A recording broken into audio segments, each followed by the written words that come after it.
Shalom, shalom, shalom. Selamat pagi, selamat hari Minggu, dan selamat Paskah buat saudara semua. Terpujilah Tuhan yang hidup, yang telah memberikan nafas hidup buat kita hari ini. Dan Dia telah memberikan kita satu hari lagi, tepat di hari Minggu tanggal 4 April 2021. Dan kebetulan hari ini kita akan bersama-sama merayakan Paskah. Seperti Tuhan telah memberkati tidur nyenyak kita sepanjang malam ini, maka tetaplah percaya bahwa sepanjang hari ini sampai terbenamnya matahari, Tuhan akan terus menyatakan kuasa namanya sebagai Allah yang menyertai kita. Dia Allah yang melindungi dan memberkati kita, dan tentunya juga akan memberkati ibadah dan pelayanan kita hari ini. Namun sebelum kita lebih jauh melakukan aktivitas kita hari ini, mari kita sama-sama kembali meneduhkan hati dan merenungkan firman Tuhan yang datang sebagai pedoman dan pelita hidup kita. Dan semoga firman ini akan melandasi syukur kita kepada Tuhan ketika kita masuk di dalam rumah Tuhan, baik dalam beribadah secara online maupun onsite, terlebih saat kita bersama-sama akan merayakan Paskah di tahun ini. Perenungan kita hari ini akan tetap kita ambil dari pembacaan 40 hari bersama kitab Keluaran. Dan hari ini kita telah memasuki di hari yang ke-13. Itu artinya kita akan membaca kitab Keluaran pasalnya yang ke-13, ayat yang pertama sampai dengan ayatnya yang ke-22. Saya sangat yakin bahwa seluruh sidang jemaat Tuhan dan saudara semua tetap setia dalam mengikuti pembacaan Alkitab satu hari satu pasal. Karena itu akan membuat saudara semakin memahami dan mengenal Allah dengan benar. Dan tentunya dalam pembacaan kita hari ini pada pasalnya yang ke-13. Dan sebagai pengantar renungan kita hari ini, saya akan coba bacakan buat kita semua ayatnya yang ke-20 sampai dengan ayatnya yang ke-22. Demikianlah mereka berangkat dari Sukot dan berkemah di Etam di tepi padang gurun. Tuhan berjalan di depan mereka pada siang hari dalam tiang awan untuk menuntun mereka di jalan, dan pada waktu malam dalam tiang api untuk menerangi mereka, sehingga mereka dapat berjalan siang dan malam. Dengan tidak beralih, tiang awan itu tetap ada pada siang hari, dan tiang api pada waktu malam di depan bangsa itu.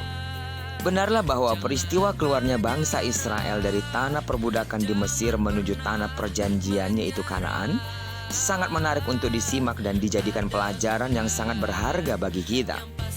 Sepanjang perjalanan mereka, Tuhan menyatakan kasih dan perlindungannya, sehingga dengan mata kepala mereka sendiri mereka dapat melihat betapa Tuhan sangat memperhatikan mereka. Dan bukti penyertaan Tuhan diwarnai tanda-tanda khusus yang berupa tiang awan dan tiang api.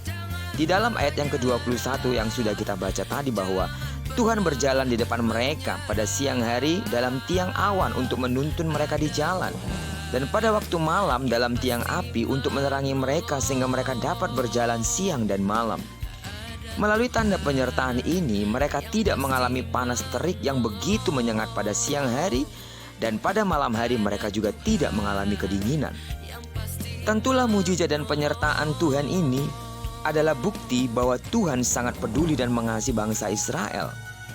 Dia rindu supaya bangsa Israel mengarahkan pandangannya hanya kepada Tuhan yang sanggup melakukan perkara-perkara besar dan ajaib. Namun kenyataannya yang kita dapati bahwa mereka tetap tidak bisa mengucap syukur dan selalu saja memberontak. Mata mereka hanya tertuju pada berkat-berkatnya saja, yaitu hal-hal jasmani. Bila tidak ada air, mereka langsung mengeluh dan bersungut-sungut. Bahkan bila mereka tidak memiliki makanan, mereka pun bersungut-sungut. Yang sangat menyakitkan bagi Allah adalah ketika mereka bersepakat memutuskan untuk membuat patung lembu emas untuk mereka sembah. Akibatnya banyak yang tewas di padang gurun. Mengapa mereka mengalami kebinasaan? Karena mata mereka tidak tertuju kepada Tuhan dan tidak mengasihi Tuhan dengan sungguh-sungguh, melainkan hanya mencari berkat-Nya saja. Semua kisah tentang persungutan bangsa Israel ini akan saudara dapati di pasal-pasal yang berikutnya. Jika kita mau jujur, bukankah keadaan ini tidak jauh berbeda dengan orang-orang Kristen di zaman ini? Banyak yang beribadah ke gereja bukan untuk mencari Tuhan, tapi yang mereka cari adalah berkat-berkat-Nya saja. Dan ketika belum mengalami berkat-berkat Tuhan, mereka mudah kecewa dan tidak lagi sungguh-sungguh mencari Tuhan. Mari belajar untuk tidak mengikuti jejak bangsa Israel ini. Tidak bersungut saat kenyataan tidak seperti yang diharapkan, namun sebaliknya tetap percaya bahwa Tuhan pasti menyediakan yang terbaik. Di balik semua itu, belajar pula untuk menyadari bahwa telah banyak hal ajaib yang Tuhan pernah lakukan bagi kita, dan Dia akan tetap lakukan bagian terbaik untuk hidup kita.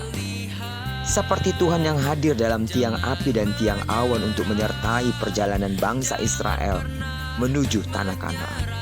Demikian pula Dia akan tetap hadir dalam setiap musim hidup kita.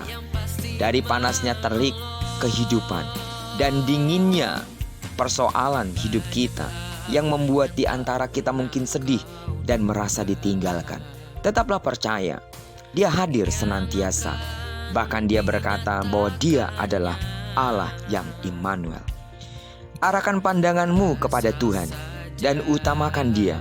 Pasti berkat penyertaan-Nya dan berkat-berkat yang Anda butuhkan akan selalu tersedia bagi Anda. Amin. Dalam momen perayaan Paskah ini pun kita dapat menyadari bahwa kematian tidak dapat menahan kuasanya. Kalau Dia bangkit dari kematian, itu artinya Dia dapat melakukan hal yang mustahil yang tidak dapat dilakukan oleh manusia dan kuasa apapun. Seperti Dia bangkit dari kematian dan menyatakan dirinya sebagai Allah yang benar, Dia akan bangkit dan membangkitkan saudara dan menyatakan dirinya sebagai Allah yang selalu bisa untuk diandalkan. Terpujilah nama Tuhan. Diberkatilah kita sepanjang hari ini dalam ibadah perayaan Paskah kita, baik dalam ibadah online maupun onsite. Biar kiranya pengurapan Tuhan terus mengalir buat saudara yang akan melayani sepanjang hari ini, dan digenapi firman-Nya bagi hidup kita bahwa apa yang dikerjakan tangan kanan dan tangan kiri kita dibuatnya berhasil. Kemanapun kaki kanan kaki kiri kita melangkah, di sana kemuliaan Tuhan akan dinyatakan. Dan diberkatilah kita bersama dengan orang-orang yang kita cintai dan bersama dengan orang-orang yang kita kasihi. Terpujilah nama Tuhan. Shalom.